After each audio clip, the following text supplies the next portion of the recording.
My sister-in-law told her son to untie my swimsuit top at my daughter's birthday, then laughed while I clutched my chest and said, "You obviously can't take a joke." When I confronted her, she rolled her eyes and sneered, "You need to lighten up." Fast forward to now she's mad because I ruined her life. I think she needs to lighten up. I'm probably one of the only women I know that can genuinely say that I love my Mel. She was welcoming towards me from the beginning, and even helped me plan my wedding with her son. She is the type of woman to approach you at a family gathering when she sees you're alone, or to include you in a conversation at the dinner table when you have no idea what everyone's talking about. There's even been times where me, her, and my husband hang out and we start bickering, and she'll take my side. But unfortunately, my brother-in-law and sister-in-law are the complete opposite. For context, they're racist. You see, I'm Irish while they're all British, which doesn't even make sense because weren't they the ones to colonize US? But anyway, my husband never rubbed it in or even mentioned it, so I assumed they would be the same. But I was wrong. The first time I met his brother and sister, we were going out for lunch and I said, "Oh, I'm so hungry." Then the brother immediately chimed in and said, "You know, I thought you would have been used to hunger by now." I didn't know what he meant, but then the sister said, "Yeah, like didn't the famine prepare you for this moment?" They then proceeded to laugh snort like it was the funniest thing humanity has ever heard. I honestly wanted to shout back about how they're the greediest nation, how they're an effing joke. But I bit my tongue because I figured if they were related to my husband, then they were probably good people. Unfortunately, I was wrong. When we sat down for dinner, they continued to make jokes about how I shouldn't waste time eating because I need to go win back the 6 counties England took from us. It even got to the point where my husband told them to shut the F up. And my mother-in-law is too nice to say anything,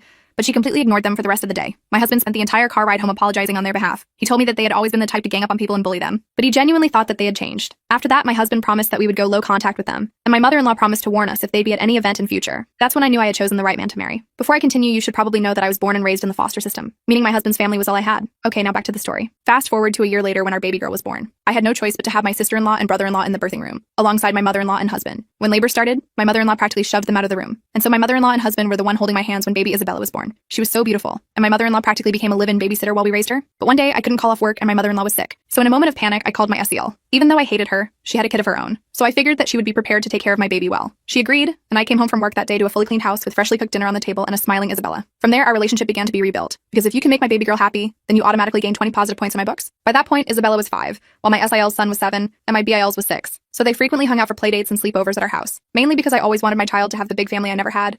Honestly, seeing them laugh and be dumb together made my heart so full with love. And by the end of the day, Isabella was always happier than when the day started. So for her 6th birthday party, I invited them plus some of her elementary school friends.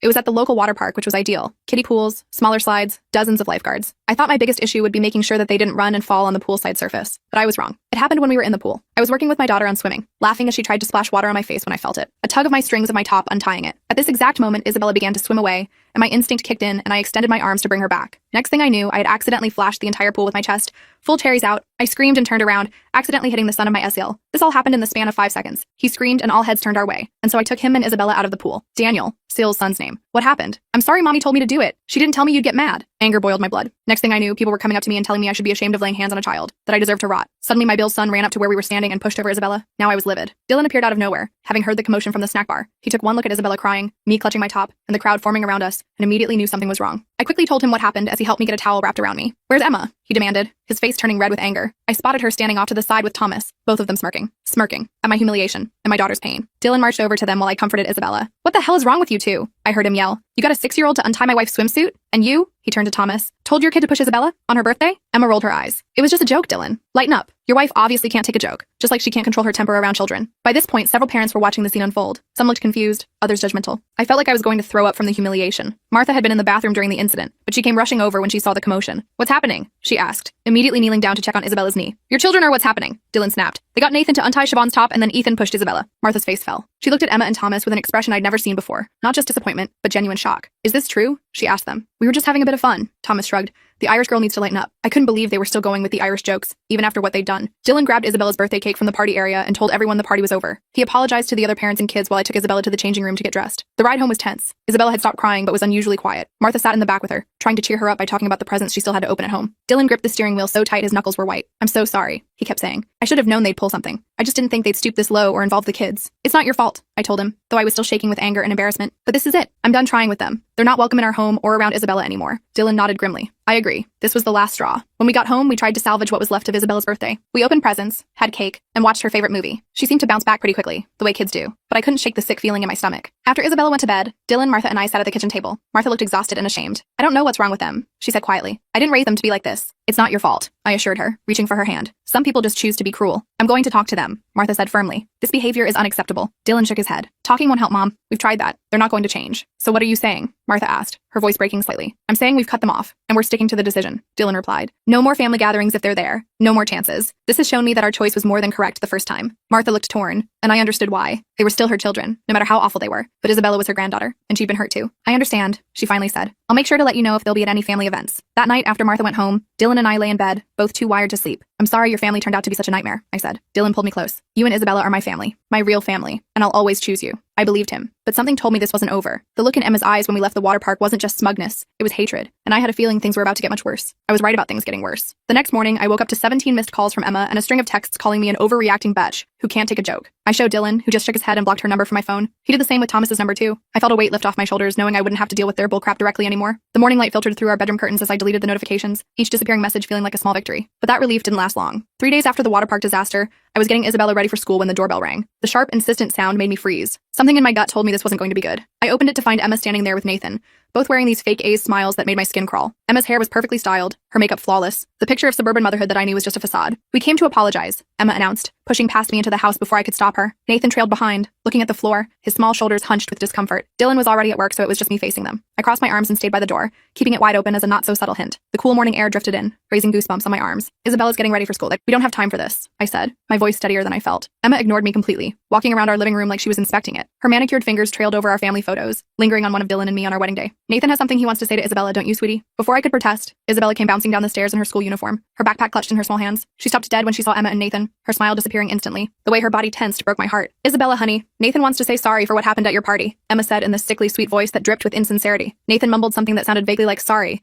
while Emma beamed like she'd just solved world peace. Isabella just nodded awkwardly, her eyes darting to me for guidance. Great, now that's settled. I thought maybe we could have a playdate this weekend? Put all this nastiness behind us? Emma suggested, her voice lilting with false cheer. I almost laughed. The audacity was breathtaking. That's not happening, Emma. Isabella needs to get to school and you need to leave. I moved toward Isabella, placing a protective hand on her shoulder. Emma's fake smile dropped like a stone. Her eyes narrowed, and for a moment I glimpsed the real person beneath the polished exterior. You know, Siobhan, you're making a big mistake turning family against each other. Dylan might be blinded by whatever spell you've cast on him, but the rest of us see right through you. I grabbed Isabella's backpack and ushered her toward the door, my heart pounding. We're going to be late. Please lock the door when you leave. The morning sun felt too bright as we stepped outside, highlighting every detail of this uncomfortable moment. As I walked Isabella to the car, I heard Emma call out, "This isn't over, you know." Her voice carried across our quiet suburban street, making me wince. I drove to school with shaking hands, the steering wheel slick beneath my grip, then immediately called Dylan. He was furious and called Martha, who promised to talk to Emma again. But I had this sinking feeling that talking wasn't going to fix anything. This was just the beginning. I was right. Over the next few weeks, weird shit started happening. First, I noticed things in our house being slightly moved around. Nothing major, just enough to make me question my sanity. Like Isabella's favorite stuffed rabbit would be on a different shelf, or the family photos on our mantle would be rearranged. Small, unsettling changes that left me standing in rooms, second-guessing my memory. Then I started finding footprints in the garden under Isabella's bedroom window, distinct shoe prints pressed into the soft earth. Dylan thought it might be neighborhood kids cutting through our yard, but I wasn't convinced. The pattern was too regular, too deliberate. I started double-checking all our locks before bed, testing each window latch twice, the ritual bringing small comfort in the growing unease. The real kicker came about a month after the water park incident. I went to check the mail on a crisp autumn morning and found Isabella's favorite teddy bear, the one Martha had given her when she was born, stuffed inside our mailbox. It had been sliced open, the stuffing pulled out and scattered like snow across the bills and flyers. My hands trembled as I gathered the remains. I didn't tell Isabella. I told Dylan, who looked sick but still suggested it might be random vandalism. Random vandalism that specifically targeted our daughter's favorite toy? I asked, holding up the mutilated bear. Come on, Dylan, he sighed, running his hand through his hair. I know. I don't want to believe they'd go this far. I started keeping a journal of all the weird incidents, documenting dates, times, and details in a leather-bound notebook I kept hidden in my nightstand. Dylan thought I was being paranoid,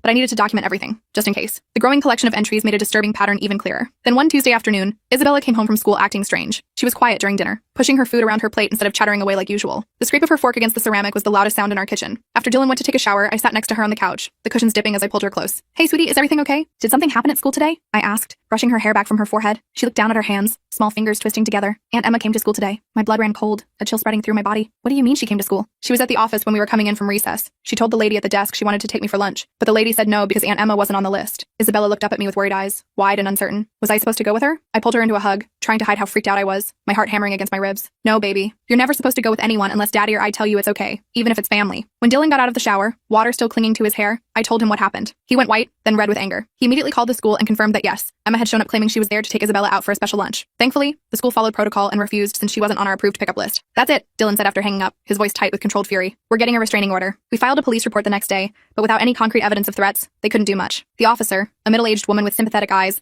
suggested we install security cameras and keep documenting everything. So that weekend, Dylan installed cameras covering our front door, backyard, and driveway. The small black devices became our silent guardians. I also had a talk with Isabella's school. They added a note to her file that under no circumstances was she to leave with anyone other than Dylan or me, not even Martha, unless we called ahead. The principal's grave nod as he made the note was both reassuring and terrifying. For a few weeks, things were quiet. The cameras didn't catch anything suspicious, and there were no more incidents at school. I started to think maybe Emma and Thomas had finally gotten the message. The constant tension in my shoulders began to ease, just slightly. Then Martha called to invite us to her house for Sunday lunch. Her warm voice was a balm after weeks of stress. "It'll just be us," she promised. "I've told Emma and Thomas they're not welcome if they can't behave civilly." It felt good to have a normal family gathering again. Martha made her famous roast beef, the rich aroma filling her cozy kitchen, and Isabella helped her bake cookies for dessert, giggling as she measured flour with clumsy hands. For a few hours, I almost forgot about all the drama. As we were helping Martha clean up, dishes clinking softly as we worked, she hesitantly brought up Emma and Thomas. "They're saying you won't let them see Isabella anymore, that you're turning Dylan against his own family." Her hands stilled on a plate, her eyes sad. Dylan snorted. "They did that all on their own, Mom." Martha nodded sadly. "I know, they're still my children. I keep hoping they'll grow up eventually." I squeezed her hand, feeling the softness of her skin. "We don't want to put you in the middle, Martha. We know this is hard for you." She smiled gratefully, but I could see the strain in her eyes. This situation was tearing her apart, and I hated Emma and Thomas even more for doing this to their own mother. The next morning, I went out to start my car for work, and found all 4 tires slashed, the rubber gaping open like wounds. There was no note, no evidence, but we all knew who did it. Dylan called the police again, but without proof. There wasn't much they could do. Our security cameras didn't cover the street where I'd parked. We upgraded our security system to cover more areas,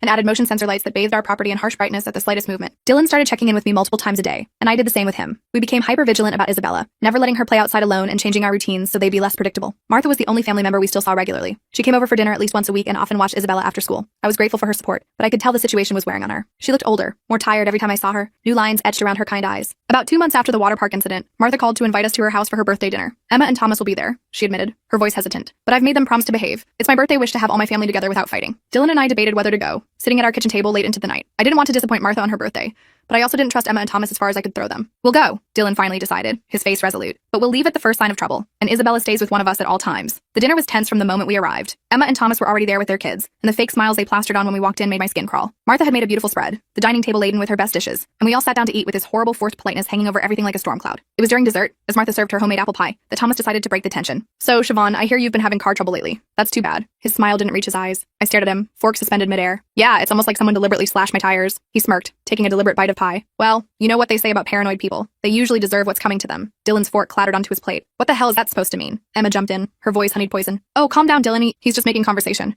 By the way, Siobhan, it's amazing what kids will say if you tell them the right things, isn't it?" I felt sick, bile rising in my throat. Was that a threat against Isabella? I looked over at her, happily eating cake and oblivious to the tension, chocolate smeared on her cheek. "I think it's time we go," I said, standing up, my chair scraping loudly against the floor. "Martha, thank you for dinner. I'm sorry we can't stay longer." Martha looked devastated but nodded in understanding, her birthday celebration in ruins. As we gathered our things, Emma cornered me in the hallway, her body blocking my path. "You know, this little family you've built won't last," she hissed, her breath hot against my face. "Dylan will eventually see what a mistake he made choosing you." I pushed past her without responding, my shoulder bumping hers. We got Isabella into the car and drove home in silence, streetlights casting intermittent shadows across our faces. Once she was in bed, Dylan and I sat at the kitchen table trying to process what had happened. "They basically admitted to slashing my tires," I said, wrapping my hands around a mug of tea that had long gone cold. "And that comment about what kids will say. Dylan, I think they're planning to turn Isabella against us somehow." Dylan ran his hands through his hair, his frustration palpable. "I know. I just don't know what to do anymore. They're my siblings, but I don't even recognize them." The next morning, we found our house had been egged overnight, yellow slime dripping down our windows and front door. Our security cameras caught 2 figures in hoodies, but their faces weren't visible in the grainy footage. The day after that, strange letters started appearing in our mailbox, threatening vulgar notes with no signature,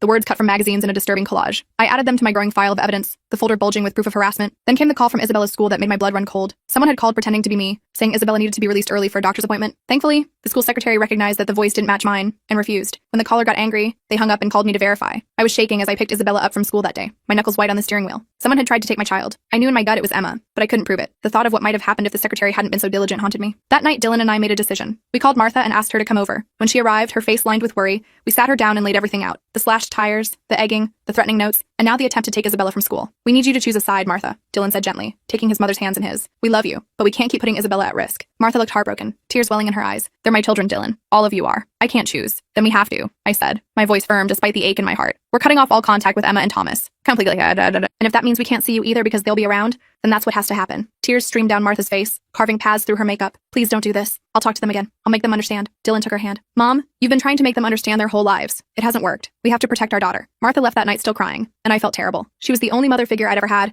and pushing her away felt like cutting off a limb. But Isabella's safety had to come first. The next few weeks were quiet, too quiet. No more vandalism, no more strange incidents. I should have been relieved, but instead, I felt like we were in the eye of a hurricane, waiting for the next wave to hit. It came in the form of rumors spreading around our community. Parents at Isabella's school suddenly became cold toward me, conversation stopping when I approached at pickup time. I overheard whispers about how I was isolating Dylan from his family, how I was unstable and dangerous. Someone even suggested I had been investigated by child services. Dylan confronted one of the dads at Isabella's soccer practice, who admitted Emma had been telling people I had a history of violence and mental illness, that I was manipulating Dylan and poisoning Isabella against her family. I was furious and heartbroken. These lies could affect Isabella's friendships, our standing in the community, even my job if they spread far enough. I added it all to my documentation file, which was getting thicker by the day. Then one evening, about 3 months after the water park incident, Dylan got a call from Martha. He put it on speaker so I could hear. "Dylan, it's Emma," Martha sobbed, her voice crackling through the phone. "She's in bad shape. She got fired from her job and Nathan's having problems at school. The family is falling apart without you. Please, can't you find it in your heart to forgive her?" I watched Dylan's face, saw the guilt and conflict there. He loved his sister once, before all this madness. Part of him wanted to help her. "Mom," he said gently, "Emma brought this on herself. We didn't want any of this." "But she's your sister," Martha pleaded. "Family forgives." After he hung up, Dylan looked at me with tired eyes. "What do you think?" I took his hand, feeling the warmth of his skin against mine. "I think Emma is manipulating your mom to get to us. Remember what she's done, Dylan? The water park humiliation, the slashed tires, trying to take Isabella from school, spreading lies about me. Would a person who's genuinely sorry do all that?" He nodded slowly. "You're right. I know you're right. It's just hard." "I know," I said, leaning my head on his shoulder. "I wish things were different too." 2 days later, I was home alone with Isabella when someone started pounding on our front door. Through the security camera, I saw Emma standing on our porch, looking disheveled and angry, her hair wild and her makeup smeared. "I know you're in there," she screamed, her voice distorted by the camera's speaker. "Open the door, you Irish bitch! You've ruined everything!" Isabella looked up from her homework, eyes wide with fear. "Mommy,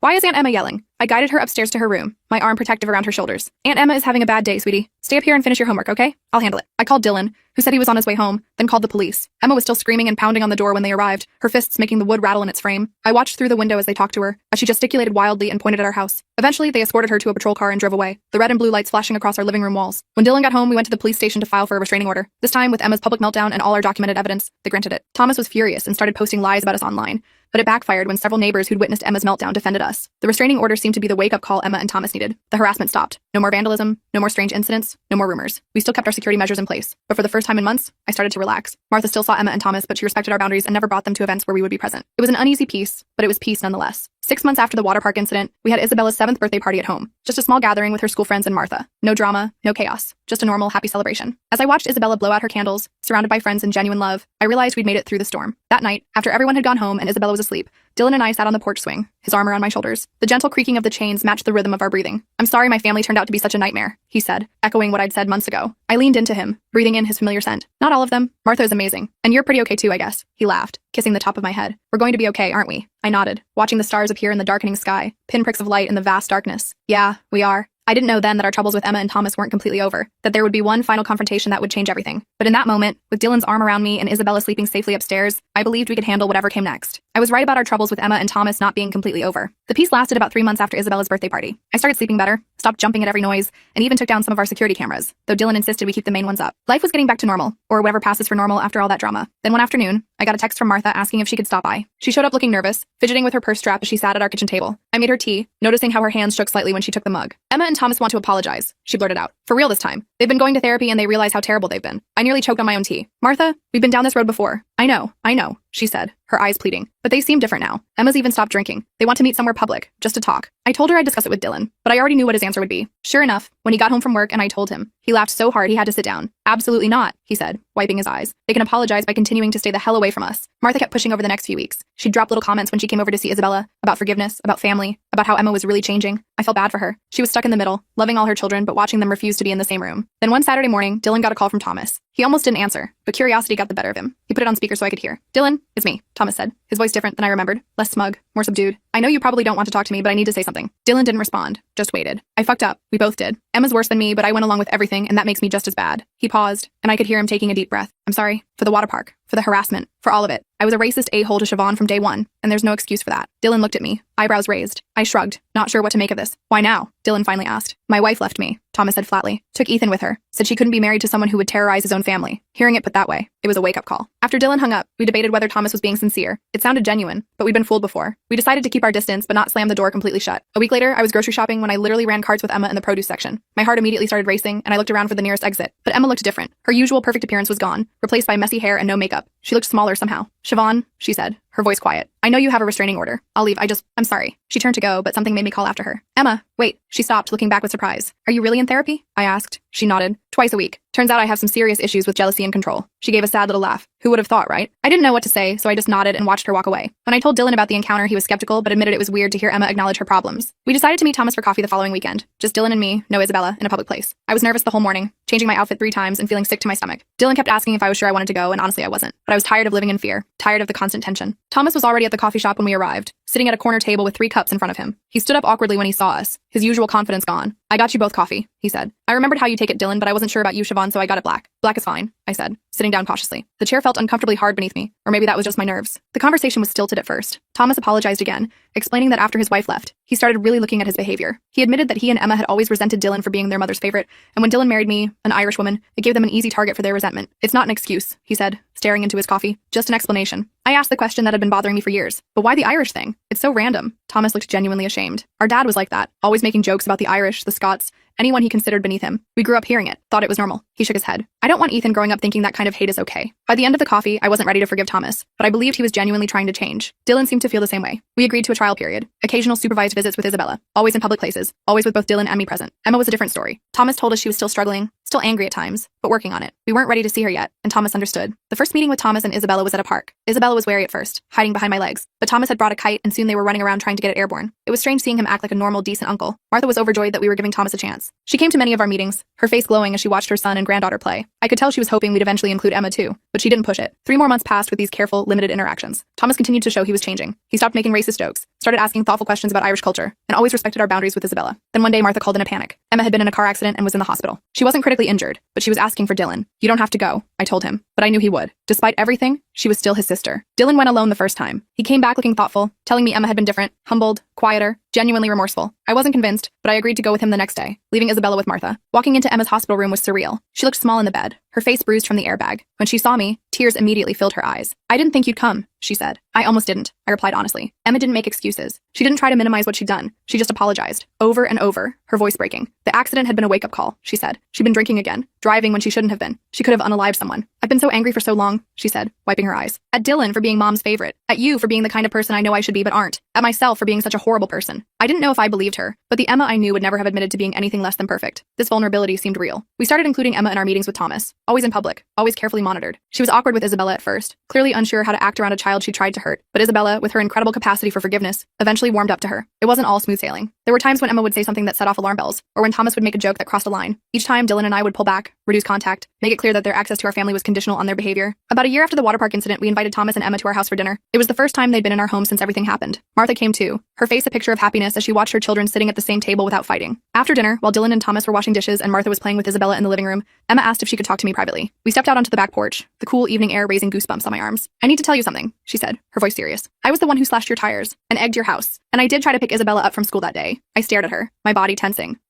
I know you know," she said, "but I need to say it out loud. I did those things, and they were horrible, and I'm sorry." She reached into her purse and pulled out an envelope. "This is a check for the cost of the tires and cleaning the house. And this," she pulled out another envelope, "is a letter for Isabella, for when she's older, explaining that none of what happened was her fault, and that her Aunt Emma was a messed up person who's trying to be better." I took the envelopes, not sure what to say. "You don't have to forgive me," Emma said. "I wouldn't, in your position. But I want you to know I'm going to spend the rest of my life trying to make up for what I did." I didn't forgive her that night, or the next day, or even the next month. But slowly, over time, as Emma continued to show she was changing, the anger I carried started to fade. Not completely. I still had moments where I'd remember the humiliation at the water park, or the fear when I realized someone had tried to take Isabella from school, and I'd feel that rage bubbling up again. But those moments became less frequent. We established a new normal. Family gatherings where everyone behaved like adults. Holidays where Isabella got to enjoy having aunts and uncles and cousins who treated her well. 2 years after the water park incident, at Isabella's 8th birthday party, held at our house, no water activities. I watched as Emma helped Isabella open a present. They were laughing together. No tension. Thomas was teaching Nathan and Ethan to throw a football in the backyard, with Dylan giving pointers. Martha sat beside me on the porch swing, a contented smile on her face. "Thank you," she said quietly. "For what?" "For not giving up on them. I know how hard it was." I shrugged, watching Isabella show Emma her new art set. "They're the ones who did the work." "Yes, but you gave them the chance to show they could change. Not everyone would have." I thought about that later that night, after everyone had gone home and Isabella was asleep, surrounded by her new presents. Dylan found me sitting on the edge of our bed, staring at the family photo we'd taken that day. "Penny, for your thoughts?" he asked, sitting beside me. "I was just thinking about family," I said. "How I grew up without one. And now I have this big, messy, complicated one." Dylan put his arm around me. "Too messy?" I leaned into him, thinking about the long road we'd traveled, the hurt, the fear, the slow rebuilding of trust. It wasn't perfect. Emma still had her moments of jealousy. Thomas still occasionally made jokes that crossed a line, but they were trying, really trying, and that counted for something. "No," I said finally, "just the right amount of messy."